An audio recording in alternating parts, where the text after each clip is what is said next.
Today, I'm going to show you how to transform this Nerf blaster into this Fallout 4 inspired prop. Let's get building on. So I purchased this Nerf blaster at Target. It was $12, came in a set of 2. One of the most annoying parts of modifying any blaster are the stickers. These stickers are on tight. They are very difficult to remove. I use Goo Gone and a lot of elbow grease. I'm not going to skip through most of this process because I want you to see how much work it goes into removing stickers off of these toys.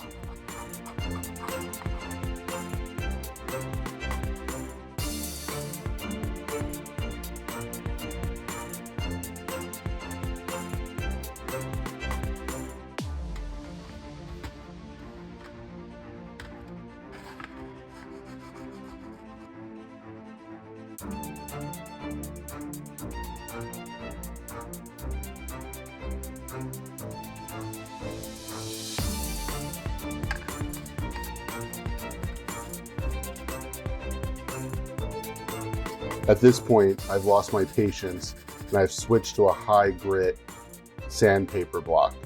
It actually does work in the long run, and it also sands the toy for me. It's important to clean up your space. I didn't want any residue left from the Goo Gone, so I was using alcohol to clean not only my workspace, but the toy as well. In order for any paint or even glue to stick really well to these toys, you have to sand them down. Now, what's nice about these toys when you think about this compared to a 3D printer, if you're using a PLA or a filament printer, getting smooth plastic prints like this is really tough, and it takes a lot of sanding and filling and sanding. Really, the only way to get this smooth finish so easily and quickly is off of resin printer. The nice thing about buying these toys is they're ready to go. I don't need this to be a functioning prop, so I'm going to go ahead and remove the apparatus that launches the darts. This is one of the best parts of any prop building, and that's kit bashing. It's where you get tons of items, whether it's scraps, trash, discard piles, or items from dollar stores such as the toys in the top left corner. And you put it all together to make something entirely your own and unique to your own aesthetic and your own taste.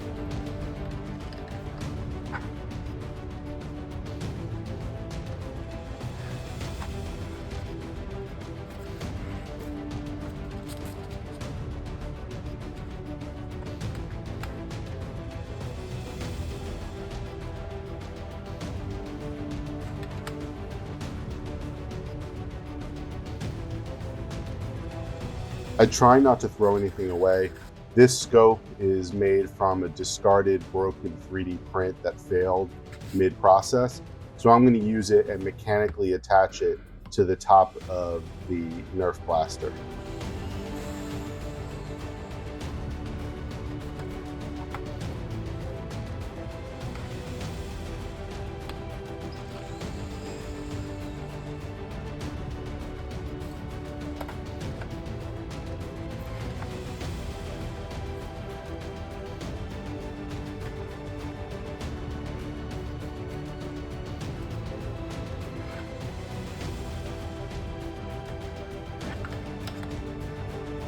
Because this plastic is so soft, you can self-tap a hole with the screw. Just make sure the hole you use or drill is slightly smaller than the screw you're going to put in. Again, I purchased these toys at the dollar store. They had a whole bundle of available toys that I thought might look good on a prop like this or any future prop or model that I work on. As you can see, I'm going to be using a lot of super glue and hot glue to adhere pieces to this toy. This is just for cosplay or for shelf and display. It doesn't really need to hold up to any sort of wear and tear. I'm not concerned about too many mechanical connections.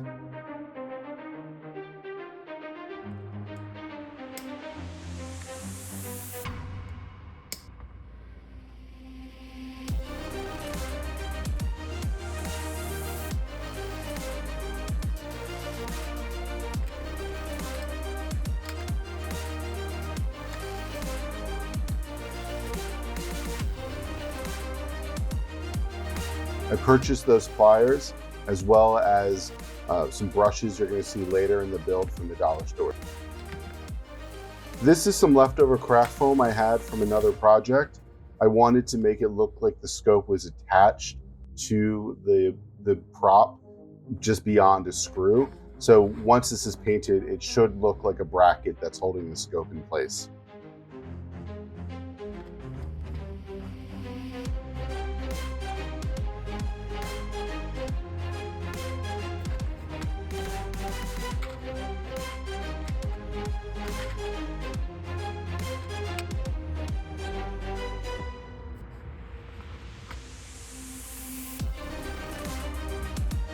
Many prop makers will strongly encourage you to fill as many holes as possible in Nerf guns and other toys like this. This isn't for a movie, so I'm not worried about that, but it's excellent advice. I do, however, use a lot of these toys to hide those gaps.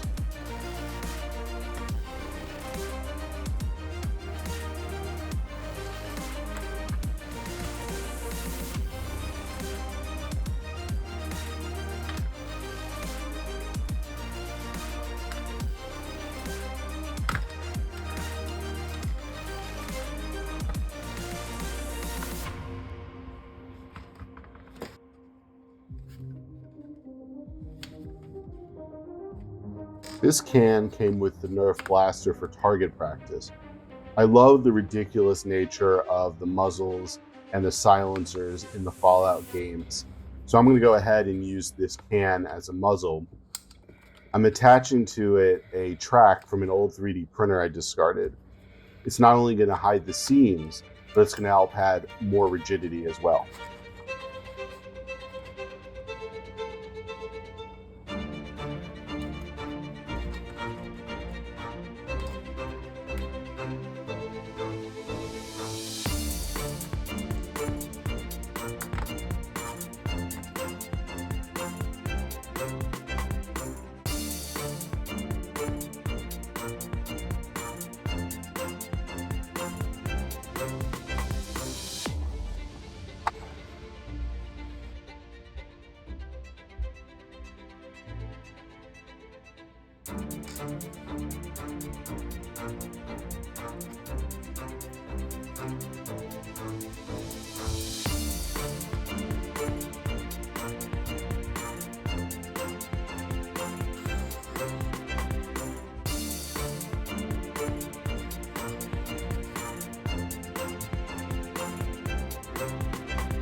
So we've added multiple layers of silver primer. I'm now going in with some hairspray I purchased at the dollar store. You can use this to build up texture on top of a gun or any prop.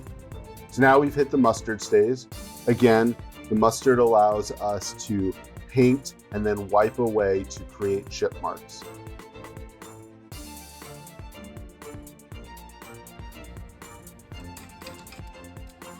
So I painted this in a flat black spray paint. As you can see, I'm impatient, so I'm using a hairdryer to speed up the process.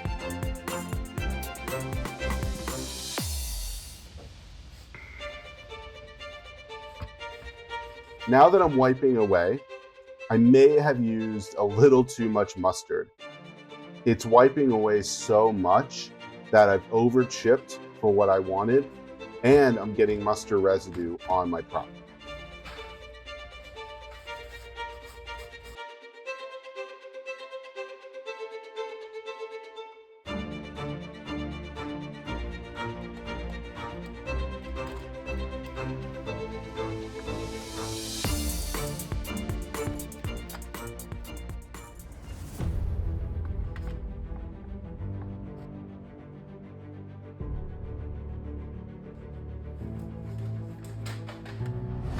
As I mentioned, this is a metal brush I got from the dollar store. It's allowing me to scrape away the black paint and revealing the metallic color underneath. Again, this is real weathering. It's actual damage. It's not emulated with paint. So it adds another layer to the aesthetic. This is my second least favorite part of the process next to removing stickers. Masking is a necessity. It does take time. With practice, you will be able to add masking tape to an object and then cut away using an X-Acto blade. Please use caution with X-Acto blades. I know they are small, but they are sharp and it's very easy to injure yourself. Always take precaution with an X-Acto blade.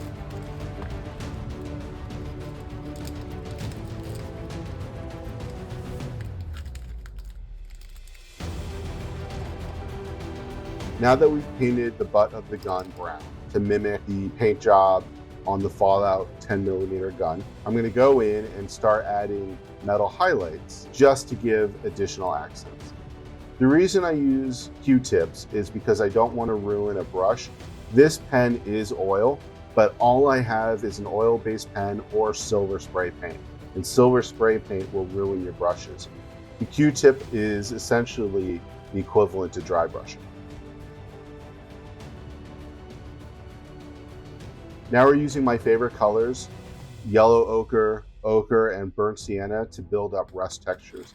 I always start with the burnt sienna and work my way up to the lighter colors. I dab it on in strategic places, and I try to really imagine where water might rest or moisture might collect to cause rust.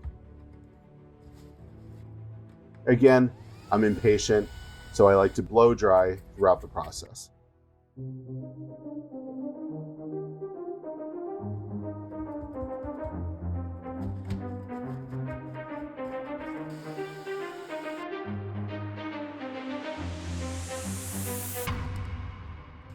This is my Speedball black ink.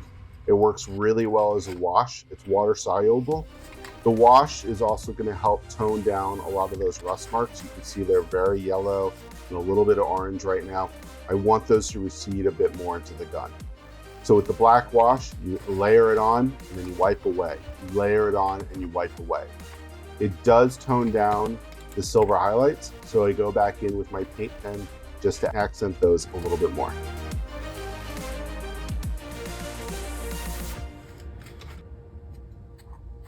I'm really excited. This was a lot of fun. We're done with the prop. Let's take it to the final review.